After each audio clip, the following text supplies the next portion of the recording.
Akhir hayat sosok Mustafa Kemal yang penuh kengerian. Ia meninggal dunia karena penyakit gagal hati atau sirosis hati yang disebabkan kebiasaan minum minuman keras selama lebih dari 20 tahun. Ketahanan fisik dan daya ingatnya mulai melemah, disusul dengan penyakit gatal dan darah yang sering keluar dari hidungnya. Perutnya mengembung dan membesar, penuh dengan cairan.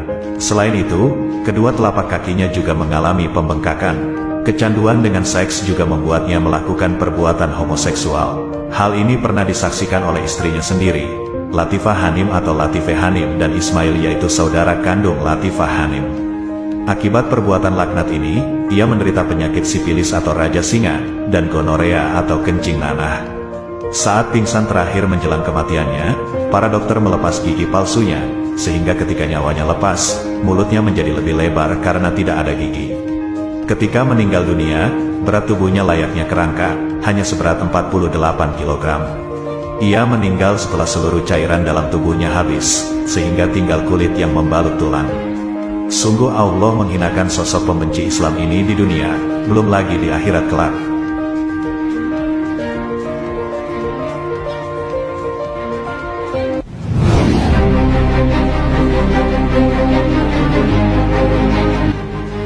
Bagaimana dengan kondisi keturunan Mustafa Kemal saat ini? Mustafa Kemal menikah dengan Latife Usakligil, seorang perempuan dari keluarga kaya dan terhormat yang pada awalnya masih menunjukkan identitas keislamannya. Pada masa awal pernikahan, Latife terlihat masih mengenakan jilbab panjang dan rapat. Secara perlahan, ia mulai menggantinya dengan kain kecil penutup kepala tradisional yang disebut basor tusu. Hingga akhirnya dalam foto-foto kenegaraan, istri Mustafa Kemal ini terlihat tak lagi memakai kerudung, dan justru terlihat mengenakan pakaian terbuka seperti kebiasaan wanita-wanita Eropa kala itu.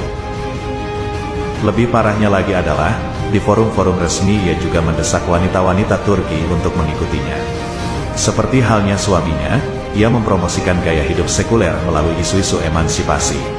Upayanya pun berhasil, dan tak butuh waktu lama wanita-wanita Turki menanggalkan jilbabnya dan menggantinya dengan pakaian gaya Eropa. Mereka semua tidak sadar bahwa jilbab dalam hukum Islam bukan sekedar selembar kain penghias kepala, namun jilbab adalah kehormatan mereka yang telah dicerabut oleh negara. Sosok Mustafa Kemal telah merubah total istrinya yang sebelumnya muslimah menjadi seorang wanita berkepribadian Eropa. Namun ternyata pernikahannya dengan Latife tidak berlangsung lama. Latife menjadi pasangan dari Presiden pertama Republik Turki muda hanya seumur jagung. Ia menikah dengan Mustafa Kemal hanya bertahan selama 2,5 tahun saja, yaitu antara tanggal 29 Januari tahun 1923 dan bercerai tanggal 5 Agustus tahun 1925. Dari pernikahannya ini, kedua pasangan tersebut tidak memiliki keturunan. Namun begitu, Mustafa Kemal memiliki anak angkat yang banyak. Bahkan hingga di usia senjanya, Mustafa Kemal tidak lagi memiliki hubungan kekeluargaan atau menikah lagi. Allah juga mentakdirkannya sebagai sosok yang mandul, sehingga ia tidak memiliki keturunan.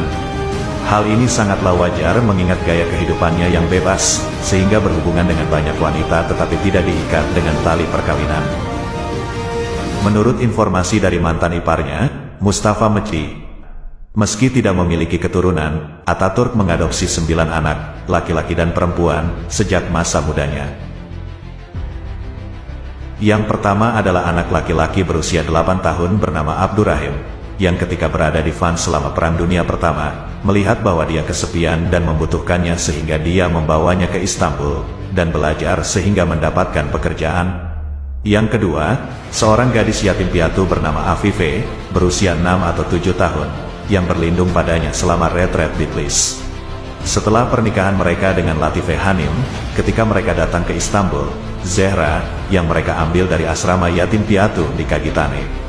Nebil berasal dari Beylerbeyi. Setelah diberitahu oleh Cevat Abbas Bey bahwa dia adalah seorang yatim piatu, gadis cerdas, perlindungan Ataturk diminta dan dia diadopsi dengan cara ini. Adapun Sabiha Gökçen, Ataturk telah bertemu dengannya selama perjalanan ke Bursa. Sabiha kecil, yang ditinggal ibunya dengan suami barunya juga diadopsi dan dirawat hingga dewasa. Jadi kalau muncul berita keturunan Mustafa Kemal, maka mereka adalah anak angkat dari Mustafa Kemal itu sendiri. Salah satu dari anak angkatnya bernama ADP. ADP sendiri adalah putri dari pembantu ibunya, yang diadopsi Mustafa saat berusia 9 tahun dan dibesarkan dalam istana sampai Ataturk meninggal. Menurut beberapa sumber ADP meninggal pada kecelakaan tragis pada tahun 2012 lalu. Anak angkatnya yang lain adalah bernama Sabiha Gökçen, anak yatim piatu yang diadopsi oleh Mustafa Kemal Atatürk. Sabiha sendiri lahir pada 1913 dan tercatat sebagai pilot wanita pertama Turki sekaligus sebagai pilot pesawat tempur wanita pertama di dunia oleh Guinness World of Record. Terlepas dari segala kontroversinya, namun sosok Mustafa Kemal ini memiliki dua sisi yang berbeda, yaitu dianggap sebagai pahlawan bagi kaum sekuler, dan dianggap pengkhianat bagi orang yang paham sejarah peradaban Islam.